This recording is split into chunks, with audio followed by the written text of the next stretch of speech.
100K na ang page ni Precious sa Facebook, kaya naman kumain kami sa Jollibee. Naka-order na nga kami, kaya hinihintay na lang yung pagkain. Ayan, nagkukulitan na naman yung dalawa. At pagdating nga ng pagkain, ayan na si Precious, nagmumukbang na. Syempre si Boss Elope rin, burger lang ang gusto niya. Tapos si Mami, charap. Syempre hindi magpapuli si Daddy. Yummy. Oh.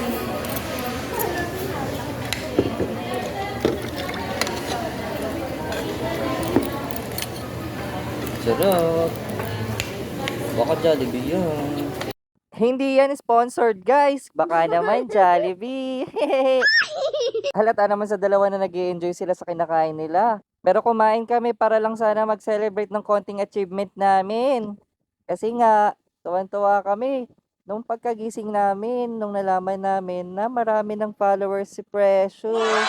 Amazing! Yeah! So naisip namin na gumawa sana ng mga balloons, pero sabi namin kakain muna kami.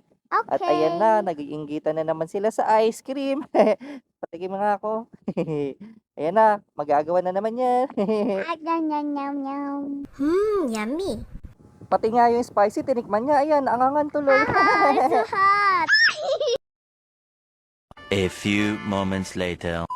At nakauwi na nga kami at bumili kami ng balloons. Ayan, pinalobo ko na. Kaso wala kaming pambomba, kaya naman minano-mano ko ang paghipan nito. Buti hindi ako nagkabeke.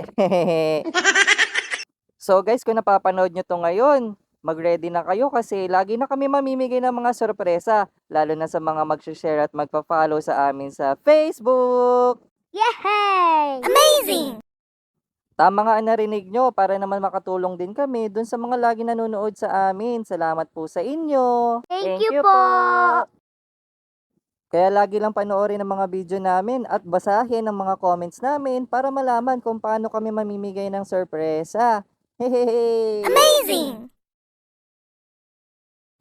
At number 1 na nga ang pinapalobo ko dyan na yung last balloon. So bago nga matapos tong video na to, maraming salamat po sa lahat ng mga patuloy na sumusuporta sa aming page, lalo na kay Precious. Thank you po.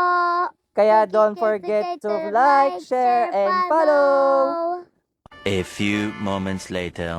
Happy 100,000